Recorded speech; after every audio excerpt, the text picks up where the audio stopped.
আবু রুশদ, আমি আপনার কাছ থেকে শুনতে চাই ইমিডিয়েট আসলে সরকার কি করণীয়। আমি আগে ওনার কথা বলি। উনি ভিয়েতনামের কথা বলছেন যে ভিয়েতনাম এত উন্নত হয়েছে কিভাবে। ভিয়েতনামের সবচেয়ে বড় ব্যবসায়িক পার্টনারকে, মিলিটারি পার্টনারকে, সিকিউরিটি পার্টনারকে আমেরিকা, মার্কিন যুক্তরাষ্ট্র। দানাং পোর্টে 3টা মার্কিন সামরিক জাহাজ, মানে যুদ্ধ জাহাজ থাকে, তাদের নেভিকে ট্রেনিং দেয় মার্কিন যুক্তরাষ্ট্র। আপনি এই আবেগ দিয়ে সমস্ত দিয়ে সহজ কথা বলে হবে না। চায়না বিরুদ্ধে বাংলাদেশ যায়নি কখনো। শেখ হাসিনার সরকারকে টিকিয়ে রাখার জন্য যে 4টা দেশ চিঠি দিয়েছিল 2023 সালে, আমি বাংলাদেশে থাকি, আমি বাংলাদেশে ছিলাম তখন, কারা দিয়েছিল? রাশিয়া, চায়না, ইরান এবং ভারত। আমি নাম বলছি না, আমাকে আমি তখন কোনো এক জায়গায় চায়নার ইয়ের থেকে আমাকে, মানে আমি নিজে এটার সাক্ষী, বলছিল যে শেখ হাসিনা 80 ভাগ জনপ্রিয়, এখানকার কোনো চীনা সূত্র বলেছিল আমাকে। এই ভারতের থেকে সবচেয়ে বেশি টাকা দিয়ে, প্রকল্প দিয়ে, মানে লীগ সরকারকে সহায়তা করেছে চায়না। সুতরাং এগুলো বলে লাভ নেই। এগুলো হচ্ছে হেয়ার্স, এগুলো হচ্ছে এক ধরনের কথাবার্তা চায়না সেন্ট্রিক বলা হয়, যে একদম চায়না ছাড়া চলবে না। এই ব্রিক্স দিয়ে তো পৃথিবীতে বহু বছর চেষ্টা করা হলো যে ডলারের পরিবর্তে অন্য কিছু কারেন্সি, এই পর্যন্ত কি আপনি পেরেছেন করতে? আমরা বলছি না যে এখন মার্কিন যুক্তরাষ্ট্র বিপদে না। উনি পশ্চিমে থাকেন, উনি খুব ভালো করেই জানেন যে মার্কিন যুক্তরাষ্ট্রের ক্ষমতা কোন জায়গায়।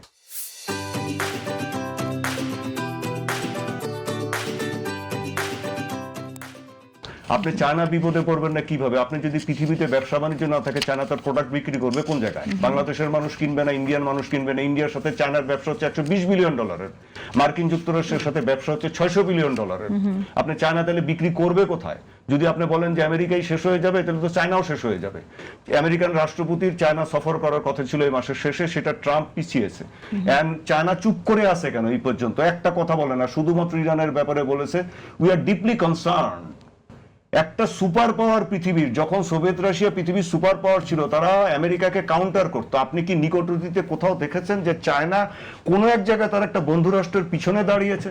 ভেনেজুয়েলায় বলেন, কিউবায় বলেন, আপনার অন্য কোনো জায়গায় বলেন, এমনকি 1971 সালের যুদ্ধে পাকিস্তানের পিছনেও দাঁড়ায় নাই।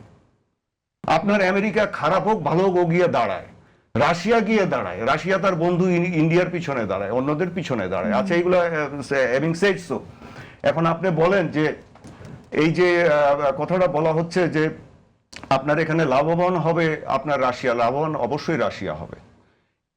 রাশিয়া যেটা নেগোশিয়েট করার চিন্তা করতে পারে, সে আপনার ইউক্রেনে যে বিপদে পড়েছে, গত 100 বছরের যুদ্ধে যে কোনো অন্য দেশের অন্য যে আর্মিগুলো যতটুকু আপনার একটা যুদ্ধে আগাতে পারতো, রাশিয়ার সেই প্রোগ্রেস হচ্ছে সবচেয়ে স্লোয়ার পৃথিবী এই 100 বছরের মধ্যে। সে সুবিধা করতে পারেনি।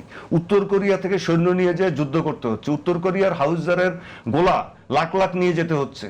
আপনার ইরানের মতো একটা দেশ থেকে তাকে শাহেদ ড্রোন নিতে হয়েছে, হাজার হাজার নিতে হয়েছে, আপনার মিসাইল নিতে হয়েছে। সুতরাং রাশিয়া এখন এটা একটা বার্টার করবে যে ঠিক আছে, তাকে আপনার ডলারে আপনি এখন তেল কিনবে, সে তেল বিক্রি করবে, আর বিনিময়ে ইউক্রেনের কাছ থেকে ইউক্রেনের ব্যাপারে কিছু লেভারেজ পাবে। আর যেহেতু ইউরোপিয়ানরা অন্যদিকে মানে আমেরিকার সাথেই করবে না, সেটা হবে।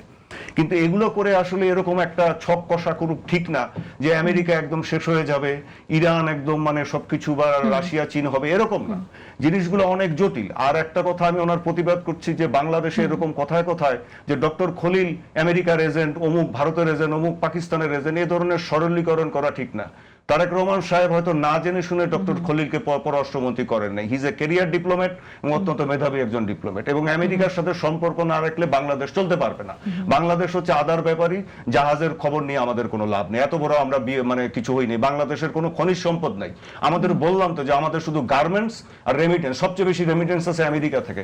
আপনি হাওয়ায় সব আমেরিকাকে ডুবিয়ে দিলেন, আপনি নিজে ডুববেন। আপনার তারপর কে আপনি কি রাশিয়া 1 টাকা রেমিটেন্স দেয়? চীন আপনাকে 1 টাকা রেমিটেন্স দেয়? আমার কথা হচ্ছে সব লোক গিয়ে যে যখন বিপদে পড়ে সব পশ্চিমে আশ্রয় নেয় কেন?